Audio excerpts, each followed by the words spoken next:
Murray, it's Friday. What do you say we go out and buy ourselves a nice lunch? Oh, gee, I'd love to, Murray, but I just don't think I can afford it. Oh, well, maybe I could lend it to you. No, I still owe you $5 from last Friday. Oh, do you? Yeah. Don't you remember we had lunch at Quo Vadis? Alfredo's. And I ordered lobster thermidor. Lobster Newburgh. And so you lent me some money, remember? No, I completely forgotten. We having the old Friday luncherino, gang? I want it, Mayor. Well, I'm afraid it's going to have to just be you and Murray, Ted. I'm a little short this week. Oh, well, if you need to borrow any money, I'm sure Murray here would be glad to lend it to you. Newsroom, Mary Richards. Bob Freelander here, General Manager of WKS. Yes, sir. Just a moment. I'll put Mr. Grant on. No, I want to talk to you. To me? I'm interviewing several young women for a producer's job. I'd like to talk to you about it. You're considering me for a producer's job? Yes, on a new talk show for ladies. We're calling it The Ladies Talk Show. It certainly is catchy. How soon can you get in here so we can talk? Well, I don't see how I can during, working hours. Then we'll do it today on your lunch hour. We can have lunch and chat right here in my office. Let's say 12:30? Well, all right. 12:30 will be fine. I'll see you then. Oh, wait a minute. I'd like to order some lunch. What would you like? A hamburger and coffee. If you're ordering lunch, get me a ham sandwich, a glass of milk, and a side of French fries. And a ham sandwich, a glass of milk, and a side of fries. I'll have a pastrami on rye and a vanilla shake. Pastrami on rye.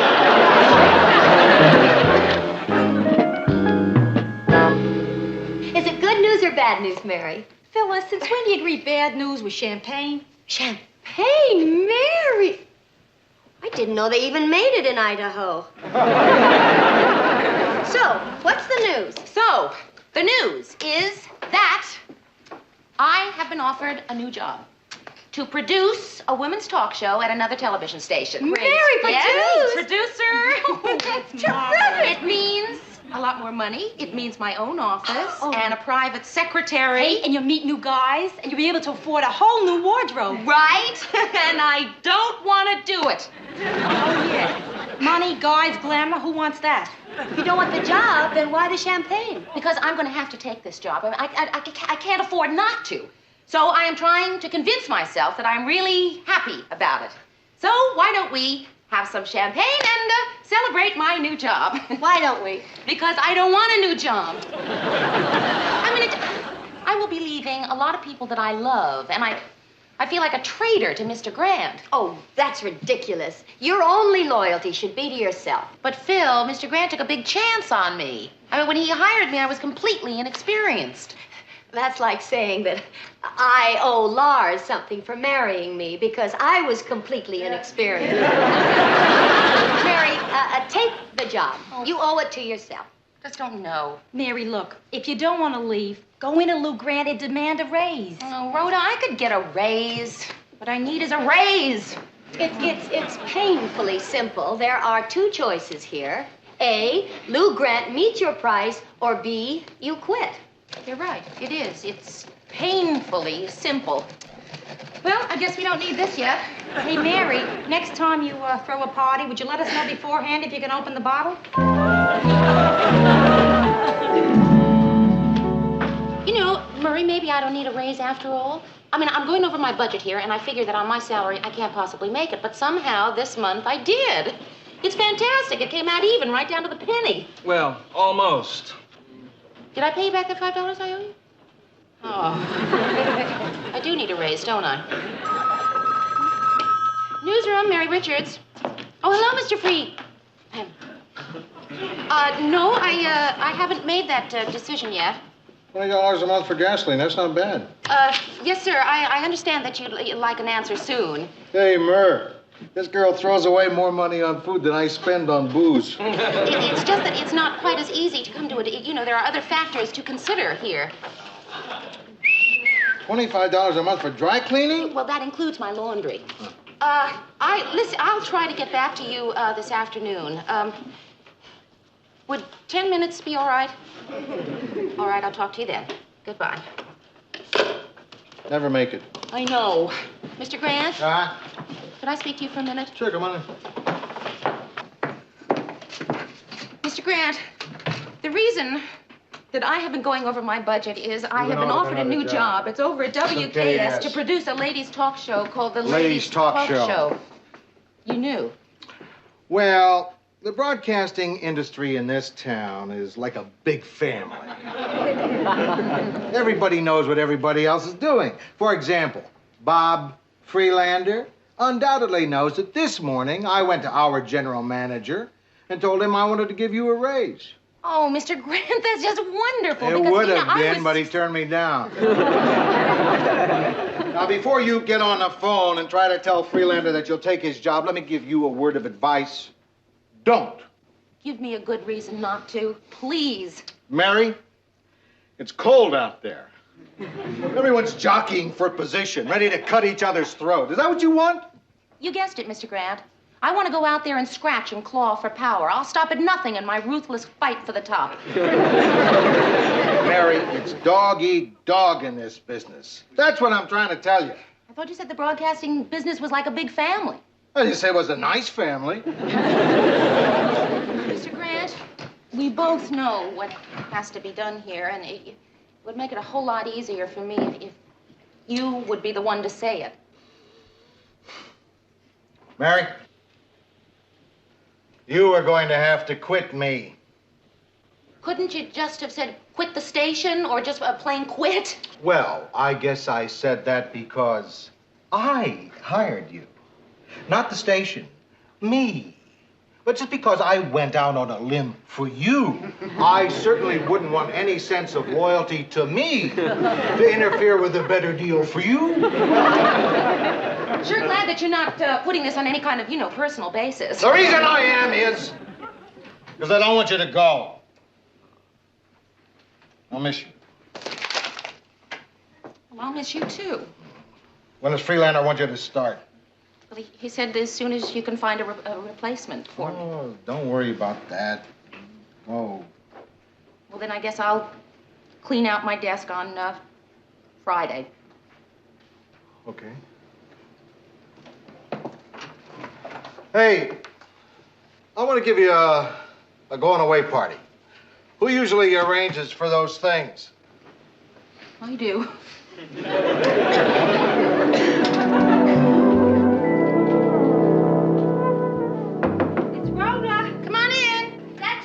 Yes, Phyllis, yes. I am going into Mary's apartment, yes.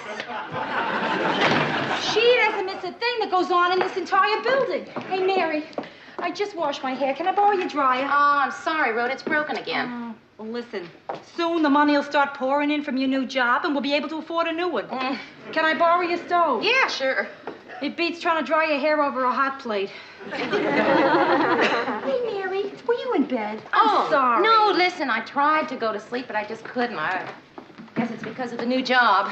Well, possibly because it's only 8:30. Yeah. But I was sitting around here thinking about leaving the newsroom tomorrow. I got myself so depressed, I decided I'd just go to bed. Yeah.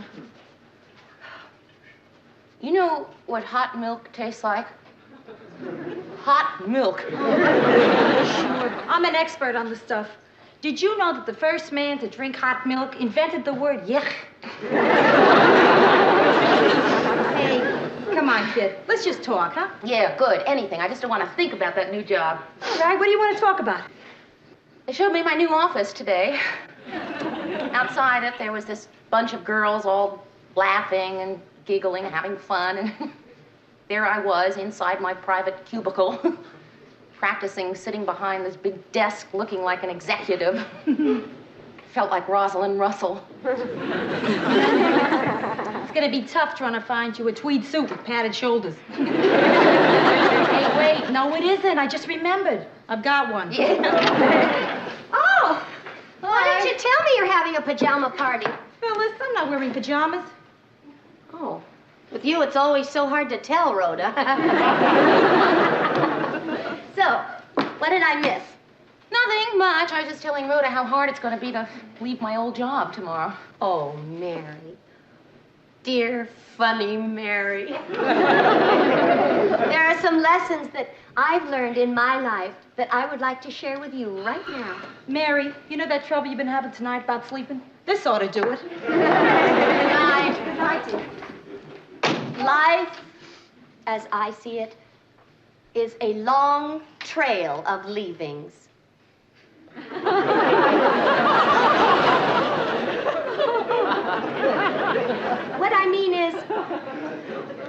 leave school. You leave home. You leave jobs. Phyllis, leave me alone. You know, I know what you're getting at, but it's not going to help me. Yes, it will, Mary. It will if you just let me explain it to you the way I explained it to Bess. But Phyllis, I'm not 12 years old. Last year, she had this marvelous opportunity to go to camp, but she was miserable about having to leave, just as you are. I mean, the situations are so analogous, it's astounding. But I explained to her the fun she'd have doing new things, making buttons out of walnuts, short-sheeting the counselor's bunk. Mary, not only that, but making new little friends. An adventure. It'll be the same with you, Mary. An adventure. You'll see. Everything will be just fine. But I don't want to go to camp. Hi, guys. What are you doing out of bed at this hour? Well, Murray asked me to come in early. Yeah, I wrote a farewell speech to Mary to close the show with tonight, and I figure if Ted studies it all day, maybe he can do it on the air tonight without a goof. Mary's still not here. I'm going to have to make these party arrangements myself. Murray, you're going to have to help me make some phone calls. Anything at all I can do, Lou. Ted, I've been asking myself that same question about you for years now. Who do you want me to call? Let's see. I want this to be a party to remember. Get a large punch bowl. And get me a distillery and 2 lemons. I want this to be big. By the way, Ted, you haven't kicked in yet. How much is this going to cost? It's going to be up there, maybe into 2 figures. 2 figures? I don't know why every time we turn around we have to throw our hard-earned money away on some frivolous party. What about flowers? Flowers, too. Let's see, distillery, punch bowl, lemons. What time would you like the Minneapolis Symphony to arrive? Here's $5, Murray. Take what you need out of that and give me the change later. This desk will never be the same. Yeah, I know. Mary's old desk. Maybe we should retire it. You know, like they do football players' jerseys. Where is she anyway? Isn't she even going to show up on her last day? Well, the girls from sales took her out to a farewell champagne breakfast, and at noon, the guys from promotion are buying her a farewell drink and lunch. And she's going to be snockered before the party. Yeah. Newsroom? No, Miss Richards isn't here. Who's calling? Oh, hi, Freelander. Lou Grant? Yeah, I'll have her call you. Maybe. Hey, Freelander. You got yourself a good girl.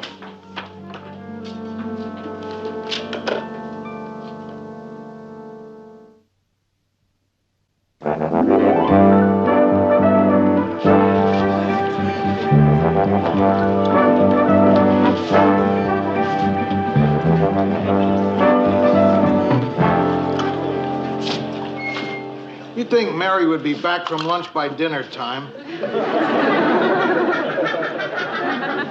I'm beginning to get worried. Oh, it's all right. The whole production department hasn't come back from lunch either. Well, if she doesn't hurry, she's going to miss Ted doing the farewell speech I wrote. Don't do that. You'll dent the dip. My stomach is growling. Well, take a drink. Why do you think my stomach's growling? I had a drink. I gotta have some food, man. This punch Lou made is gonna eat right through my stomach. Well, you can't eat. I want everything to look perfect for Mary when she gets here. Lou. Huh? What is that shriveled up little thing doing in the punch? 5 minutes ago, that was a fresh gardenia. Hey, here it is. Oh, Mary's gonna miss it. Hey, everybody, here's the farewell speech. Gather round. Tonight, for my sign-off, in place of my usual droll anecdote, I'd like to get serious for a moment. The associate producer of our 6 o'clock news is leaving our friendly fold for greener pastures.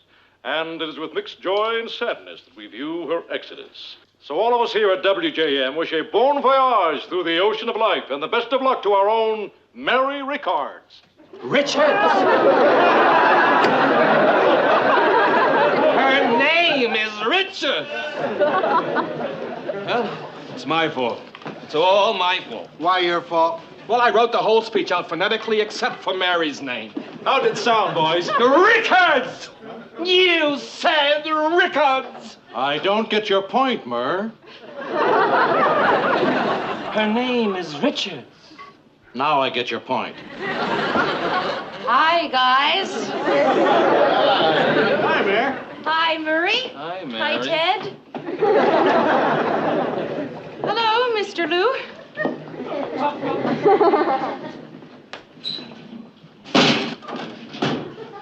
Did you have a nice lunch? Oh, you know. All I know is that the service must have been rotten. You've been gone for over 6 hours. Is there anything new around here that I should know about? Not much. Your new boss called. Hey,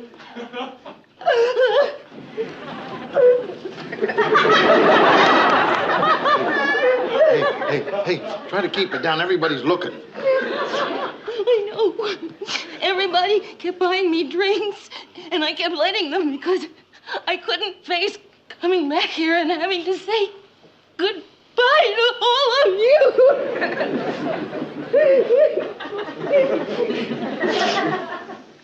I will be just fine.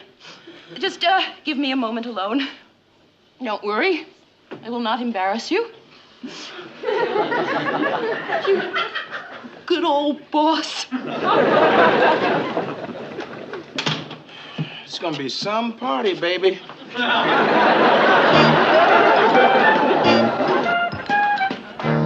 nothing, Gertie. All I've got are looks and a voice. Yeah. Uh-huh. Telling you, Gertie, I'm just a no talent. Somebody put truth serum in the punch. No, Murray, you might as well hear this, too. I do a good job of hiding it, but I'm a lousy newsman. That's not true, Ted. You don't do a good job of hiding it. Get yourself together, man. You're being too hard on yourself, Ted. No, he's not.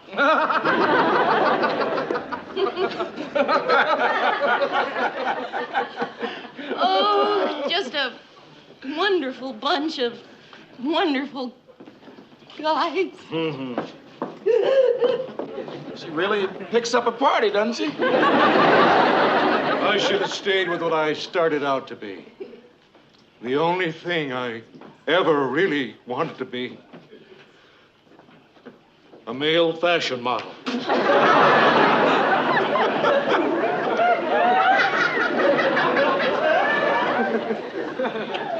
A male model? Well, if he wants to be a model, I guess that's the best kind to be. I used to look at glossy pictures of those guys in the ads, standing there like this.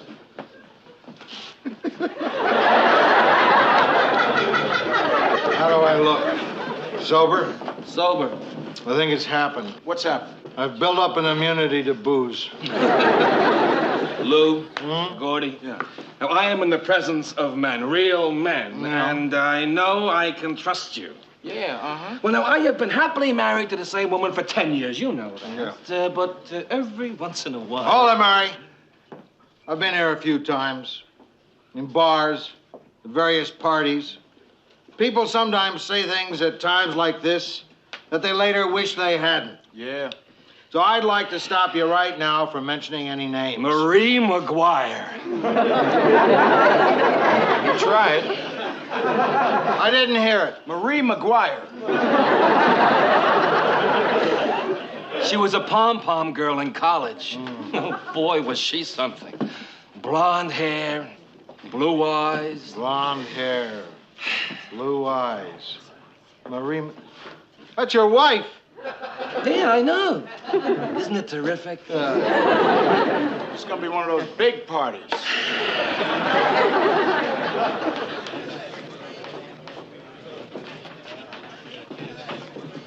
Where are you going? Well, it's getting late, and I just thought I really couldn't face any final goodbyes, so I was planning to call everybody individually, you know, next week, and... Well, I figured if I stayed any longer, somebody would probably start singing... For she's a jolly good fellow. Oh, for she's a jolly good fellow. For she's a jolly good fellow. I can't sing either. It's a mighty dandy night. Speech, man. Come on, let's hear something. Say a few words. I don't know what to say to tell you how I feel. Except to say that I'll never forget any of you. Of course you won't. We'll be seeing each other all the time. Well, that's right. We will. We'll be seeing each other all the time. Lunch together? Lunch together. We will. Every week. Every week we will have lunch together. I don't know who I'm trying to kid. I've been to enough of these things to know that people say they'll get together, but they never do. The minute I walk out that door into your dog-eat-dog world, that's the last time I'll probably ever see any of you. Well, except for Ted on the news. Or in a fashion magazine. So, anyway, I just want to say thank you and bye. So, come on, everybody. It's a party. Everybody's supposed to be having a very good time. I know I am. Barry, come into my office. Excuse me. Sit down. Mr. Grant, I'm awfully sorry. You gave me this beautiful party, and I put a damper on it. You didn't put a damper on it. You dropped a bomb on it. But I don't care about that. I'm gonna meet Freelander's offer. Come on, Mr. Grant. The general manager already turned you down once. Yeah, but I didn't threaten to quit yet. You'd quit for me? No.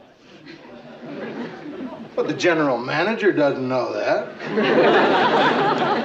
So, let's call Mr. Freelander and tell him to find somebody else for that job. You mean right now? Of course now. Hello, Mr. Freelander? This is Mary Richards. Would you hold on just a minute? Mr. Grant, I'm so glad I can't think. Hey, hold it down out there! Mary's on an important call. Mr. Freelander, there's been an interesting little development here. Listen, I know I haven't actually started to work for you yet, but I quit. I think she's going to stay. Well, Mr. Grant has met your offer, so I've decided to stay right here. Oh, that was just some friends of mine. Yes, sir, I do realize what I'm doing. Yes, Mr. Freelander, I have given the matter a great deal of serious thought.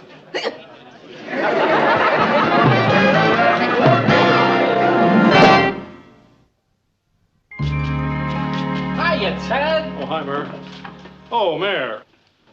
I just want to personally tell you how pleased I am that you decided to stay. Oh, thank you, Ted.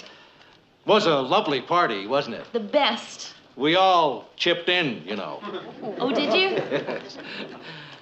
And I was thinking that since it was a going-away party for you, and you actually did not go away. I mean, you were there enjoying the party like everyone else. Ted, are you suggesting that I chip in? Well, How much? 5.